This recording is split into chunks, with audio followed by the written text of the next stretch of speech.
Welcome friends, स्वागत है आपका हमारे आज के इस वीडियो में। इस वीडियो में हम बात करने वाले हैं, हमारा स्पेसिफिक आज का ये केस है एसएमएल से रिलेटेड।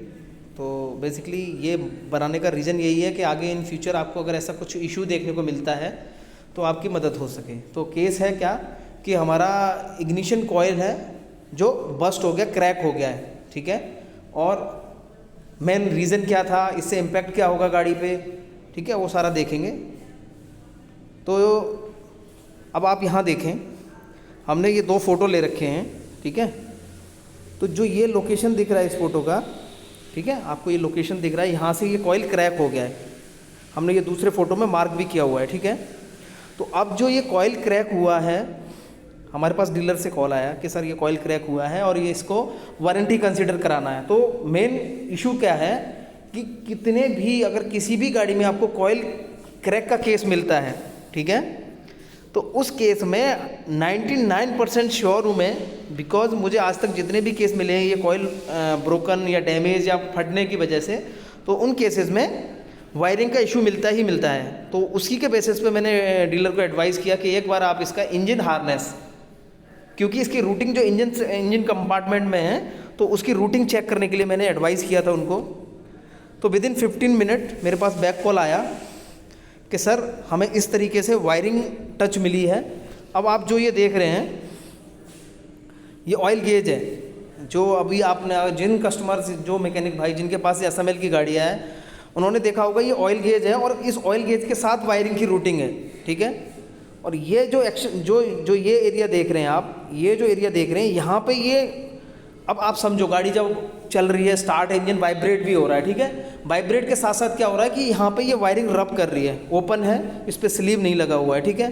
अब रब करते करते क्या किया इसने, जो वायरिंग के ऊपर स्लीव थी उसको घिस दिया और उसके साथ ये वायरिंग टच होके और डैमेज हो गई यहाँ से।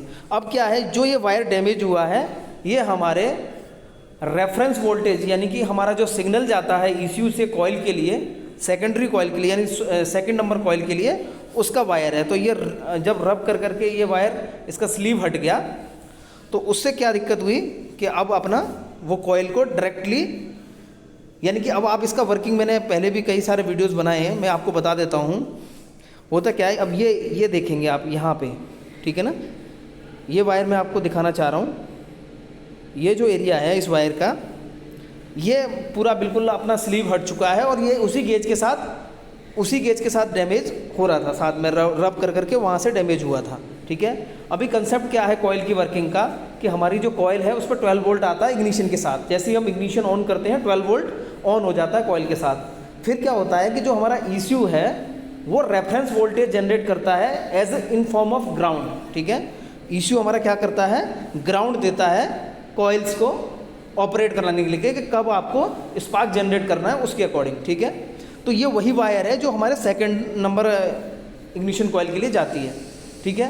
तो अभी हुआ क्या, जैसे ही आप गाड़ी को स्टार्ट करेंगे या इग्निशन ऑन करेंगे, तो जो ग्राउंड ईसीयू को देना था, वो ग्राउंड डायरेक्टली बॉडी से जा रहा था कॉइल को। अब हमारी कॉइल का वर्किंग प्रोसीजर क्या है कि उसको चार्ज होना है और डिस्चार्ज होना है, इसके अकॉर्डिंग ही वो काम करती है, ठीक है। तो चार्ज और डिस्चार्ज होना, यानी कि जब आपने गाड़ी को इग्निशन ऑन किया और जैसे ही आप क्रैंक करेंगे, तो वो चार्ज और डिस्चार्ज प्रोसेस वो डिपेंड करता है कि आप ग्राउंड कब दे रहे हैं कॉइल को।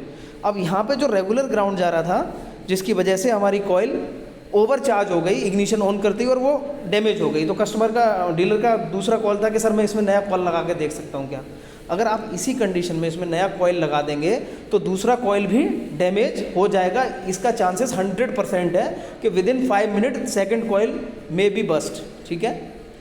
और ये हो जाएगा बस्ट। इसके बाद क्या होगा आपका, एक तो ये पहले ही केस वारंटी में नहीं कंसीडर हो रहा था, क्यों, क्योंकि देखिए अब इसमें कौन कल्प्रिट है, कस्टमर की गलती है नहीं, जो पार्ट फिटमेंट वेंडर है जिसका पार्ट लगा हुआ है कॉइल, उसकी गलती है नहीं, ये है वायरिंग रूटिंग का इशू है। तो इस पर ऑब्वियसली ओईएम को कुछ डेसिडियल एक्शन लेना पड़ेगा, ठीक है। तो अभी क्या है, केस तो उसका सॉल्व हो गया, लेकिन ये जो कॉइल का था खर्चा वो कस्टमर को बियर करना पड़ा, तो ये नहीं होना चाहिए, ठीक है।